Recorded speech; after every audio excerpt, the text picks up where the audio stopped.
Mga kakausina, tara magluto tayo ng ating own version ng pinakbet. Ayan, hiwain na natin ang sibuyas at bawang, pati na rin ang gulay. Ayan ang ating talong, merong bonggang uod. Maglagay ng mantika sa kawali.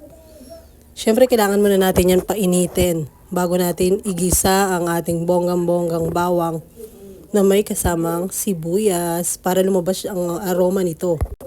Igisa nating mabuti yung bawang at sibuyas para lumabas yung aroma nito. Yan, napakasarap pa naman ito kapag yung lasa nito lumabas na talaga. Ilagay na rin natin ang ating mga gulay. Ayan, nandyan na yung mga gulay natin. Lagyan na natin ng kaunting tubig. Depende sa inyo yan yung tubig kung gaano karami.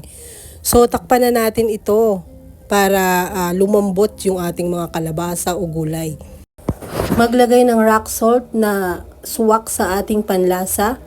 Habang ito ay kumukulo, i-prepare na natin ang ating siling haba.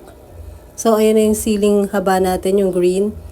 Habang pinapakuluan, maaari na tayong maghanda ng ating kanin. At yan na nga ang ating pinakbet own version.